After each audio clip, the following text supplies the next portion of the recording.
This is undoubtedly a scandalous title. I promise I'm not a The Critical Drinker clone, and if you hear where I'm coming from and disagree anyway, I welcome the discussion below or in the Discord. I mean, who am I if I say with 100% certainty that I'm not wrong? Clerks 2 is a 2006 film written and directed by Kevin Smith. While I've been meaning to make this video for a while, I learned yesterday that this is the scene in the film that Kevin Smith is most uncomfortable being responsible for. I did leave the theater for that moment. I went upstairs and changed up. I'm being here for that. But that feeling might be displaced, so let's find out why together. We'll do that by going through the scene multiple times, each time highlighting a different, deeper level to it and how each level is great. The scene starts with Randall, one of the two white leads, expressing his frustration at a former classmate bullying him and his best friend Dante. Critically, he uses a word he never knew was deeply racist to describe how the bullying made them feel. After being called out for using the term, he pushes back in multiple ways.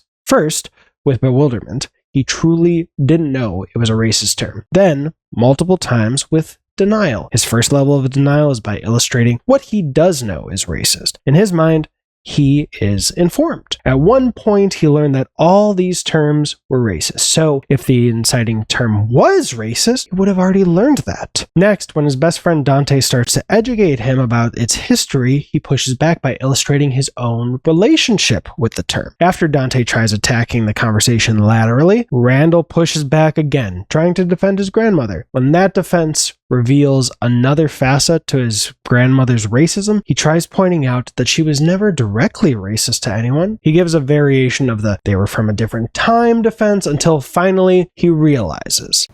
But my grandmother did refer to a broken beer bottle once as a knife. And thus comes to the objective conclusion. My grandmother was kind of a racist. And even though he does come to the correct conclusion about his grandmother, his last vestige of resistance is hoping that they can save the term, because his relationship to the term was never racist, and he doesn't want to change to accommodate his new understanding of the word's history. And when Dante points out that his thinking is flawed, Randall basically makes a reverse racism argument. This is great in my opinion because it shows the natural resistance people have to being called out for habits that were born out of history of racism, because even if something has a 1000% racist origin, like the most recent iteration of the Confederate flag, which was introduced halfway through the US's Civil War, the defense is that their relationship to it was never racist, so by the transitive properties, that symbol shouldn't be seen as racist. So while Randall becomes a little more informed than he was, his point of view doesn't immediately change, which feels so representative of reality. Typically, people don't change on a dime. It takes some period of time and re-education for someone to understand the full scope of a topic and update their views. And I think this is a great representation of that. I feel uncomfortable having to mention this in the middle of a heavy and nuanced discussion, but hit the like button. The algorithm buries videos when I forget to ask. The other great level to this scene is that no one reinforces his wrong position. Everyone either calls him out for his behavior or reacts with bewilderment, but no one sticks up for it. And that, in my experience, is like finding water in the desert. Most every other movie or show I can think of that has a main character exhibiting problematic behavior either doesn't show anyone push back on that behavior, or worse, has the movie non-verbally support that behavior. And if a film does want to condemn that behavior, it's usually by showing a secondary character doing the deplorable act. By having a main character do it and be called out for it, the likelihood of the audience to self-reflect is increased. Another level to this scene is this moment. Why? Yeah, baby, why? I mean, ain't like he called us. And this is what I'm going to call the Morgan Freeman moment. Do you think that race plays a part in wealth distribution, or either a mindset that you can't Today? or cannot? Yeah. No, You don't? no, I don't. I don't. Hey, you and I, we're proof.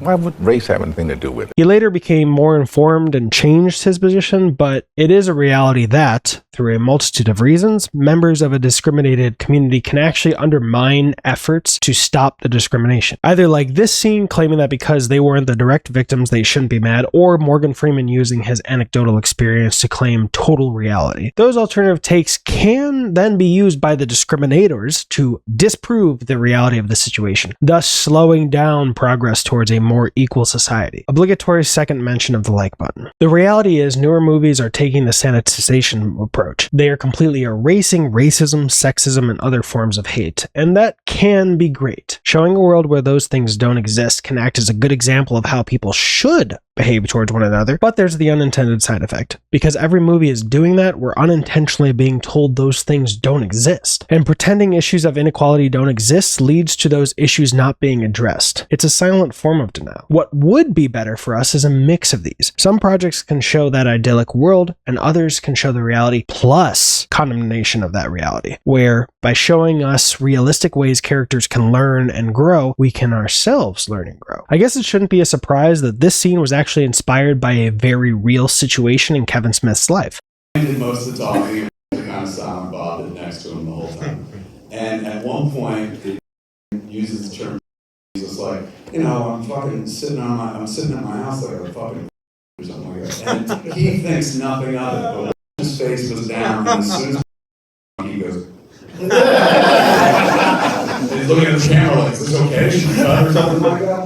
And it told the story of like, heard something very offensive, but didn't use it offensively. In his mind, he was like, I remember talking to him, and he was like, why, is that a thing? And I was like, yeah, it is a fucking thing. He's like, my grandmother always called me.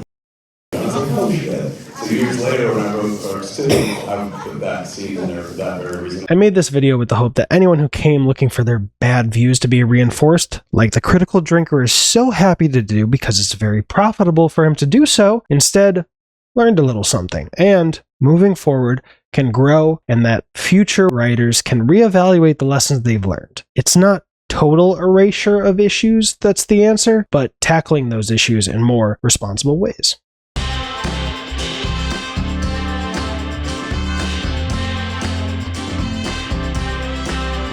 He later